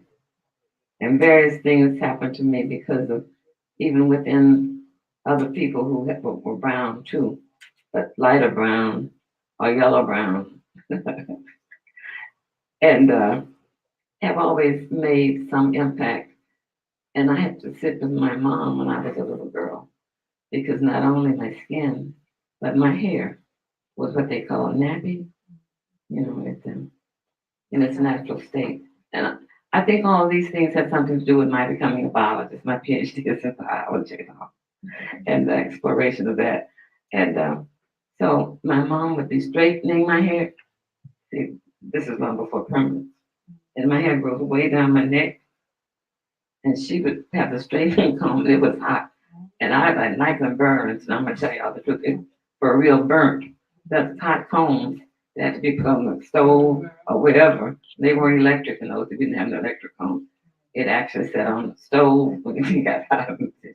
And I would be way down until she said, "My name is Gloria Dean. Dean, I'm up here with this comb. You down there on the floor all scrooged up. You gotta come on back up here so I get your nappy hair down there. Get your nappy hair down there in the kitchen." Amen.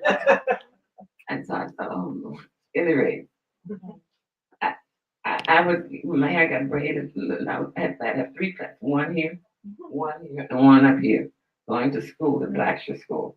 So then the other person, Blackshear was 2.5 blocks from my house.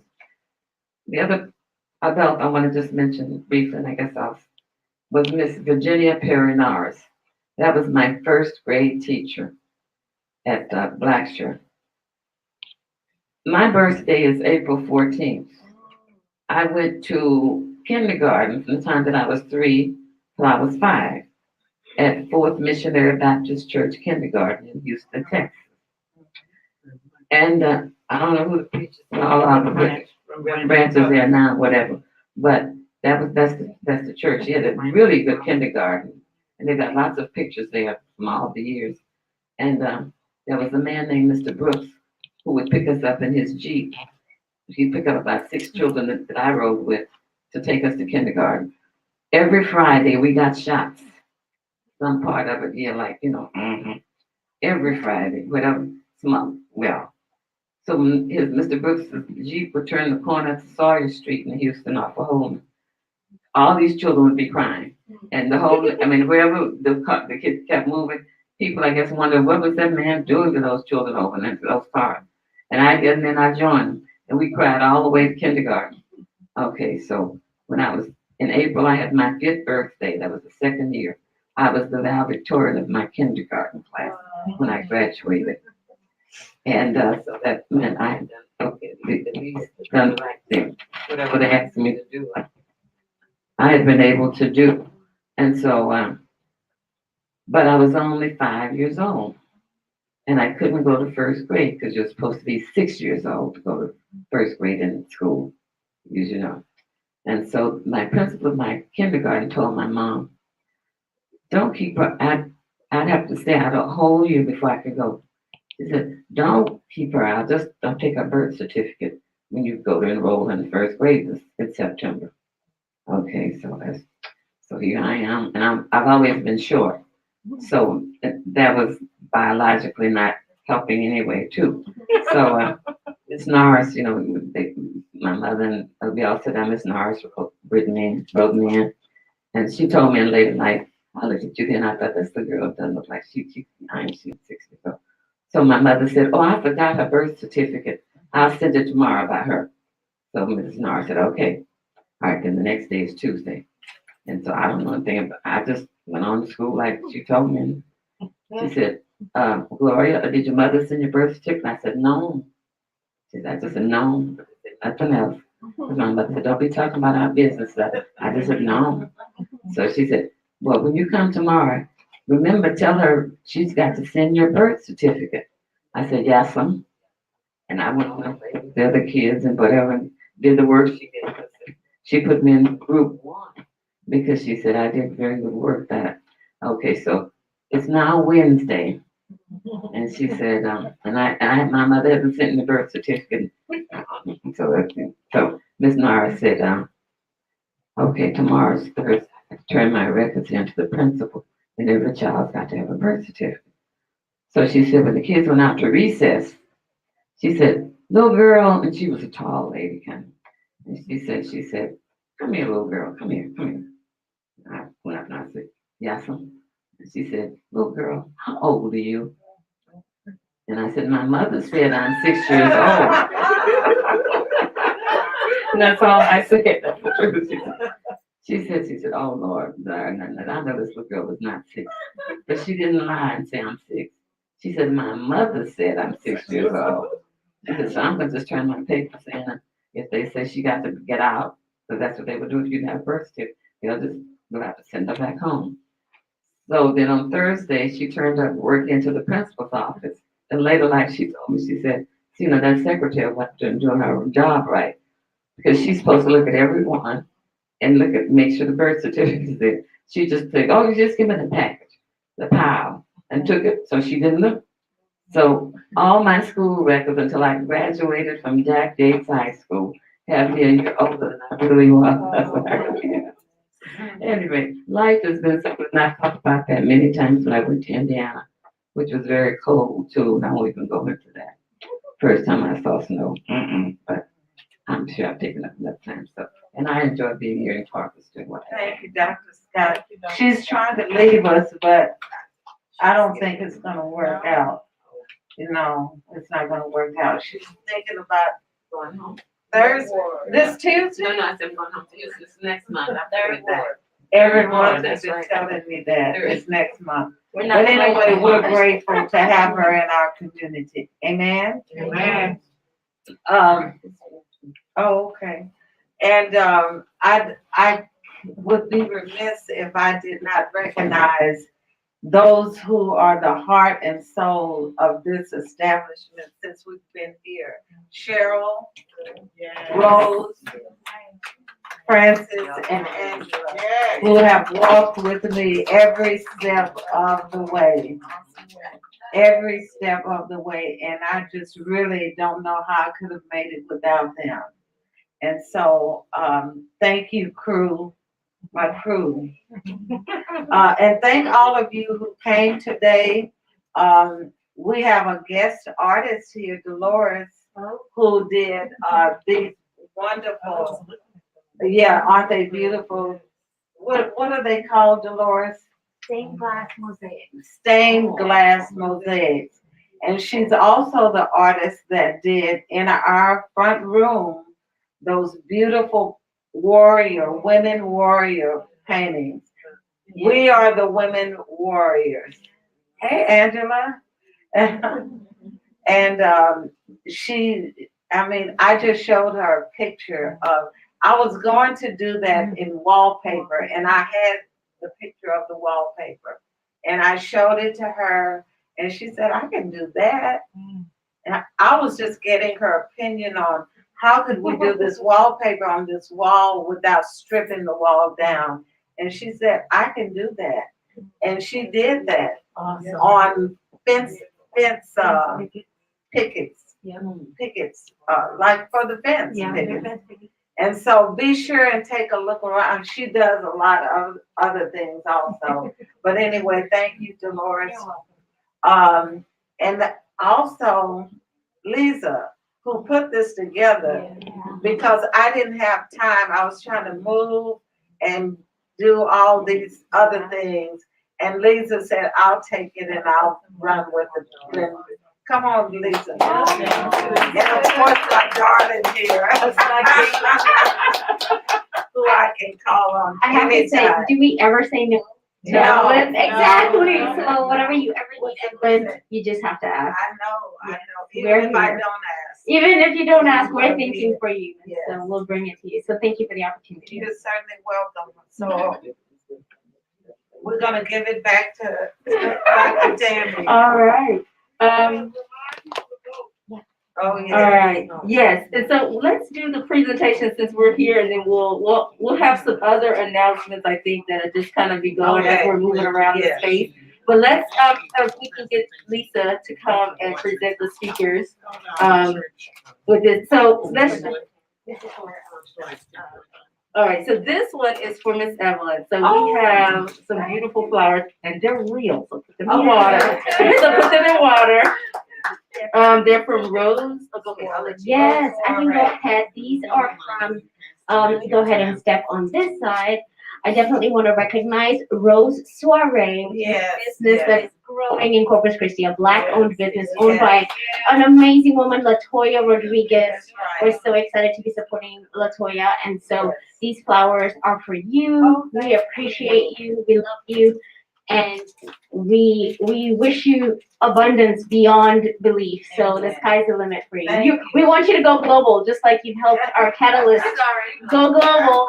Let us take lots of art. Be known as a staple of global curations of culture in our community. And so let's go ahead and do this the rest of the speakers. All right, so, all right. I'm gonna try this. I know. Yeah, just come on. You know who I'm talking about. And I should know this. I should at least be a little closer in my pronunciation. That's a little disrespectful. So I do apologize. But I'm gonna let Lisa say it. Because Lisa can do this so well. Oh, thank you. Thank you so much. Thank you so much. Thank you. We're gonna take pictures after. Okay, and then we have, I don't know my order. I have it all messed up. So then we have Dr. Charlotte Acorn. I'll move over here out of the way and let Lisa do presentations. I'm just gonna give the voice. All right. Oh, wait. You know, wait till we get over. Okay, that's fine.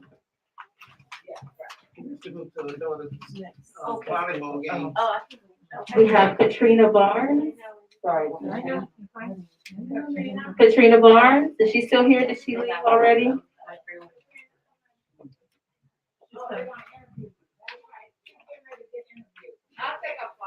Okay. I want her in the photo though. Okay. All right. So then we have Malika Wiley.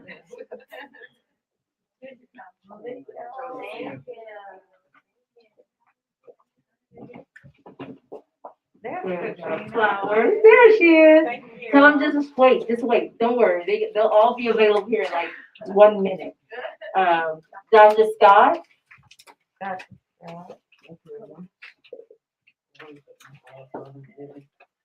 Jesse. Are we giving it to everyone? Yes. Okay, we have enough. All right. Jesse Gatewood. You may have left. How many more? Coretta Graham.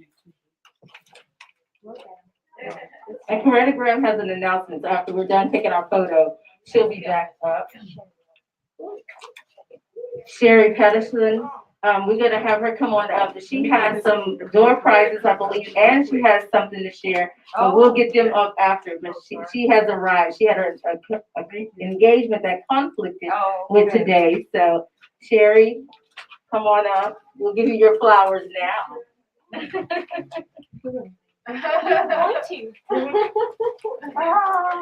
Beverly Brooks. She said she wasn't a speaker, but you know, she did speak. And then Thea Kane for singing, for her rendition and being a part of our program. Here we go. Yeah. All right. That's all I have, Lisa. And you. Oh, are we gonna give Joseph one? Yes. Joseph, Settle. This is so cool because we're going into Women's History Month. Oh my goodness, this is amazing. Look at all these amazing women here. That's It our, can't get that's any. our next event is Women's History Month. Yes. March 8th, International Women's Day. Oh my goodness, this is amazing. Look at this. How amazing is this? So that's it. Oops. Oh, and none of the men are here. So you have to see how that works. Oh my goodness, all women. All right. Let's go ahead and take a picture then. Okay, please. We'll just set up around here. So, Right here. Sherry, can you just go backwards just a little bit? Can you show her how to work? Now, ain't high, take a little skinny. I know. Remember that low picture that people like to take low. What about Cheryl? Yeah, Do you want Cheryl. to announce them? Was it Cheryl? You're taller than Cheryl. Cheryl Gaffagon? Uh-huh. You might have to back up a little bit to get all of How this. does it? Rose. You won't see it Rose until I change. Rose Green. Oh, really? I can change the setting if you want to see. Yes, Yeah. first. Okay, well, that's fine. Richard is here, right for the all of us. Oh, perfect. Oh my gosh, now how perfect is that? She's like, I didn't come to work. She's like, I didn't come to work. This is the first time. Yeah. She's like, I didn't come to work. Oh, now she shows up. She was resting, much needed rest. Oh. Oh. Okay. This is for the crew. Get in. For the crew. Right here. You're part of the LOA crew. Where's Cheryl? Where did Cheryl go? Angela and Cheryl and Francis are missing. Francis. They're missing. They're Okay. hiding. They're okay. 1 minute? No. We need to take a picture. Come on. Okay. Cut. Where's Francis gotta cut. Oh, okay. Francis. And Angie, where's Angie? Can we move this bench and a couple of us sit on this bench? Yeah. Let's do that. Let Evelyn and the crew sit on the bench. Yeah, Evelyn and the crew. Francis.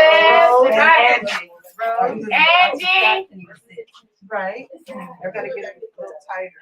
Move this way. This way? Move the bench. Scott, you wanna sit or you wanna stand? And then if y'all can Angela, come right in. here. Sitting in part right there. There we go. Where are the flowers? Here. Angela. I can be in here from the and the last one is Francis. Okay. Okay, there you go. Hot this belly. I'm in the top. I know it can. That's why I'm worried. Okay. Oh. Come on, Francis. Let's need some lip gloss on now. Francis? Here she is. Here you go, Francis. Okay. You can get right there by Rose. Right in here. Oh. Uh-huh. Okay.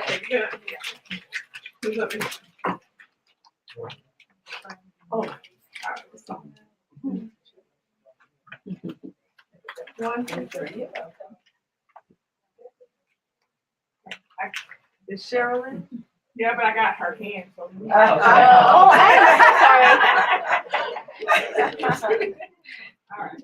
1, 2, 3. 1, 2, 3. 1, 2, 3. One more. Okay. This angle. I know she's going that way. Okay. Gary. 1, 2, 3. 1, 2, 3. 1, 2, 3. Got it. Do you mind if I take one with my phone? Okay. For social media? I know, Gary, you can. You make. I'll be all right. Okay, 1, 2, 3, say cheese. Lean on it. Lean back. And then I'm gonna do a selfie if you don't mind. Somebody leaning on me. Hold on 1 minute. Okay. So you can come in and you can take us. Yeah. Oh, are you sure? Yeah. Okay, so my earring. Okay, I'll just put my hair there. Oh, 1, that's 2, good. 3. Everybody say cheese. Cheese. Cheese. T.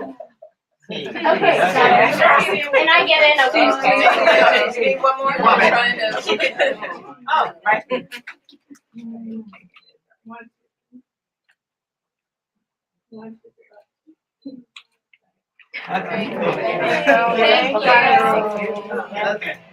Thank you. You're welcome. Awesome.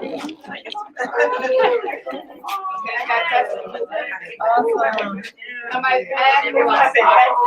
Don't forget to vote if you haven't voted yet.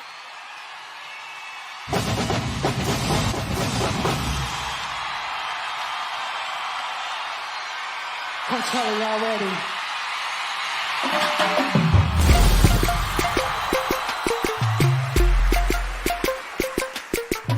But just like life. All right. Air Jordan ready to take off.